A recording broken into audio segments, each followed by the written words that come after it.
ఎందుకు అని అంటే, ఫర్ ఎగ్జాంపుల్ చూడండి, ఇక్కడ ప్రిలిమ్స్ ఎగ్జామ్కి చదువుతున్నట్లయితే సిలబస్ సైన్స్ అండ్ టెక్నాలజీ ప్రిలిమ్స్లో ఉన్న సిలబస్ ఇది. సో దీంట్లో ఏం చెప్తున్నాడు అంటే, ఫస్ట్ పార్ట్లో ఫస్ట్ యూనిట్లో science and technology, nature and scope of science and technology అంటున్నారు.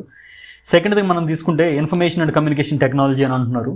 అండ్ థర్డ్ తీసుకుంటే స్పేస్ ఆర్గనైజేషన్స్, మన DRDO, defence research and development గురించి చెప్తున్నాం. సో అలాగే నెక్స్ట్ పార్ట్ తీసుకున్నట్లయితే energy requirement and energy efficiency, and ఇక్కడ మనం సోలార్ పాలసీ ఆఫ్ ఇండియా, ఇటువంటి వాటి గురించి కరెంట్ లింక్ అయినటువంటి టాపిక్స్ గురించి మనం నేర్చుకోవాల్సిన నెసెసిటీ ఉంది. సో ఇక్కడ రెన్యూబుల్ ఎనర్జీ సోర్సెస్ కానివ్వండి, నాన్ రెన్యూబుల్ ఎనర్జీ సోర్సెస్ అంటే పునరుత్పత్తి అయ్యే ఎనర్జీ సోర్సెస్, పునరుత్పత్తి కాని ఎనర్జీ సోర్సెస్. పునరుత్పత్తి కావు అని తెలిసినప్పుడు కూడా మనం ఎందుకు వెళ్తున్నాం. అండ్ ఇక్కడ న్యూక్లియర్ ఎనర్జీ గురించి కూడా మనం నేర్చుకోవచ్చు. విండ్ అండ్ న్యూక్లియర్ ఎనర్జీ గురించి కూడా నేర్చుకోవాల్సిన ఇంపార్టెన్స్ ఉంది. తర్వాత చూస్తే ఎన్విరాన్మెంటల్ సైన్సెస్. సో ఈ ఎన్విరాన్మెంటల్ సైన్సెస్లోనే ఒక ఎన్విరాన్మెంటల్ సైన్సెస్తోనే ఇది క్లోజ్ అవ్వలేదండి. దాంట్లో వచ్చే ప్రోటోకాల్స్ కానివ్వండి, బయోడైవర్సిటీ, దాంట్లో వచ్చే నేషనల్ పార్క్స్, బయోడైవర్సిటీ హాట్స్పాట్స్తో పాటు బయోటెక్నాలజీ అండ్ నానో టెక్నాలజీ అంటున్నారు. చూడండి, బయోటెక్నాలజీ అండ్ నానో టెక్నాలజీ అనేది చాలా vast subject. So it's very huge, plenty of scope and broad subject. దాని గురించి కూడా క్లియర్గా నేర్చుకోవాలి. బయోటెక్నాలజీ గురించి నేర్చుకుంటున్న అట్ ద సేమ్ టైమే మనం ethical, social and legal issues గురించి కూడా నేర్చుకోవాల్సిన నీడ్ ఉంది. అంటే ఎథికల్ అంటే బయోటెక్నాలజీని యూస్ చేసి మనం కనుక కొన్ని రకాల ల్యాబొరేటరీ బేస్డ్ యానిమల్స్ని కానీ ప్లాంట్స్ని కానీ తయారు చేస్తే మనం ఏమైనా ఎథిక్స్ని ఓవర్కమ్ చేస్తున్నామా అనే దాని గురించి. తర్వాత వచ్చే లీగల్ ఇష్యూస్ గురించి. సో వీటన్నిటి గురించి గవర్నమెంట్ పాలసీస్, ఎటువంటి పాలసీస్ తీసుకుంటుంది బయోటెక్నాలజీ మీద. జెనెటిక్ ఇంజనీరింగ్ రిలేటెడ్ ఇష్యూస్ అంటే Indian Council for Agriculture Research ప్లాంట్స్ని ఎలా ఓకే చేస్తుంది, ఆ ప్లాంట్స్ని అప్రూవ్ చేయడానికి కారణం ఏంటి, కొన్ని ప్లాంట్స్ని అప్రూవ్ చేయదు ఐసిఐఆర్. అంటే బీటీ కాటన్ని ఓకే చేసి బీటీ బ్రింజాల్ని ఎందుకు ఓకే చేయలేదు అనే దాని గురించి కూడా మనం తెలుసుకోవాలి. ఇవన్నీ కూడా ప్రిలిమ్స్లోనే కాదు. మీరు కనుక చూస్తే ఇక్కడ మనం ఏదైతే ప్రిలిమ్స్లో చూసిన సిలబస్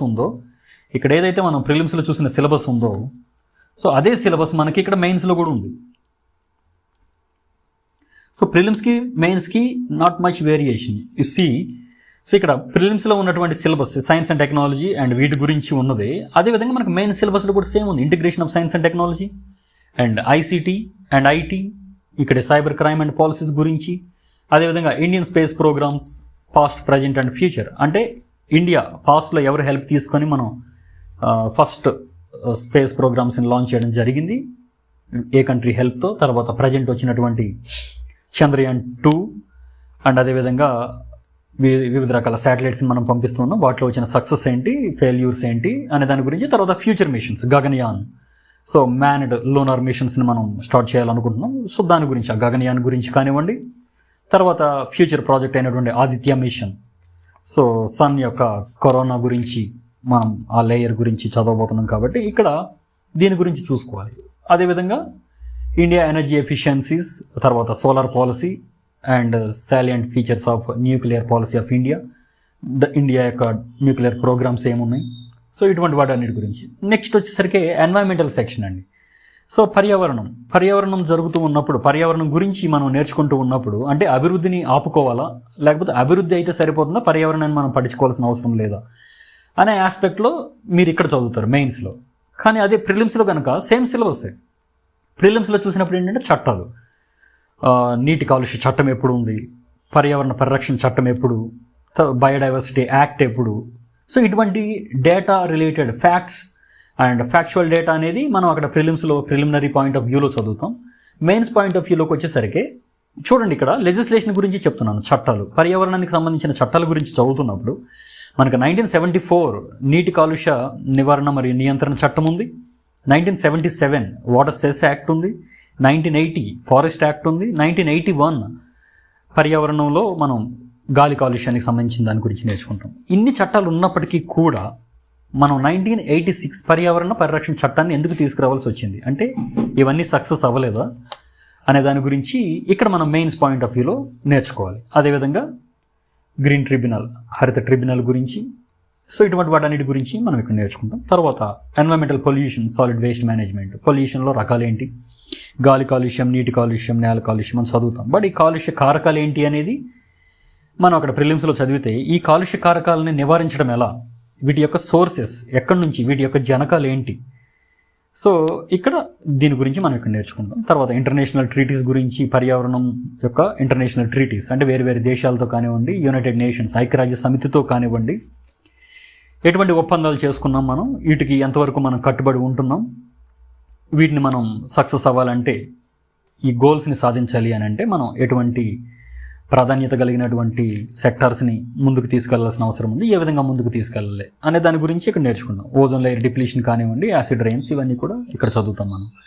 సో తర్వాత nature and scope and applications of biotechnology గురించి చూసినప్పుడు, సో అప్లికేషన్స్లో మనకి సబ్జెక్టులోకి వెళ్ళినప్పుడు సో ఈ విధంగా ఎటువంటి అప్లికేషన్స్ ఉన్నాయి, ఆర్డిఎన్ఏ టెక్నాలజీ గురించి ఏంటి, అంతకుముందు ఉన్నటువంటి ఫర్ ఎగ్జాంపుల్ ఒక చిన్న ఎగ్జాంపుల్ చెప్తాను మీకు. హరిత విప్లవం ఉంది 1960s వచ్చినటువంటి ద గ్రేట్ నార్మన్ బోర్లాగ్ గురించి, ఇండియాలో ఎంఎస్ స్వామినాథన్ గురించి మనం నేర్చుకున్నాం. అది ప్రిలిమ్స్ పాయింట్ ఆఫ్ వ్యూ. కానీ అదే ప్రిలిమ్స్ పాయింట్ ఆఫ్ వ్యూ కాకుండా మెయిన్స్ పాయింట్ ఆఫ్ వ్యూలో 1966లో వచ్చినటువంటి హరిత విప్లవంలో మనం ఎక్కువ దిగుబడి ఉన్నటువంటి గోధుమ, మొక్కజొన్న, తర్వాత బంగాళదుంపలు కొంతవరకు సక్సెస్ సాధించినప్పటికీ మనం మళ్ళీ ఆర్డిఎన్ఏ టెక్నాలజీ ఉన్న ఈ రికాంబినెంట్ వెరైటీస్ కోసం ఎందుకు వెళ్లాల్సి వచ్చింది? What is the difference between the high yielding varieties and the recombinant DNA తో మాడిఫై చేసినటువంటి ఈ బీటీ సీడ్స్ లాంటివి ఎగ్జాంపుల్కి. సో ఇటువంటి వాటన్నిటి గురించి మనం నేర్చుకుంటాం.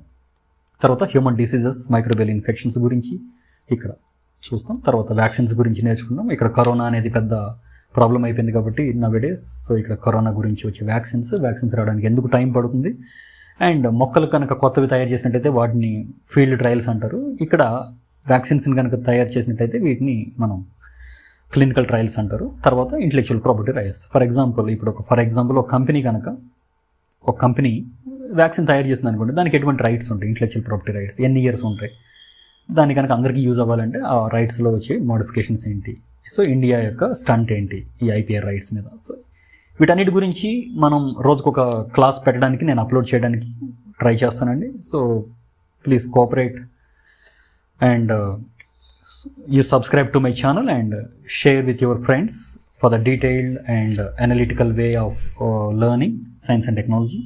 And thank you very much. This is CS Reddy signing off, Science and Technology faculty for both Group 1 and Group 2 and other competitive exams, APPSC and TSPSC. My Telegram ID you can see there, CS Reddy Science and Technology, and email you can see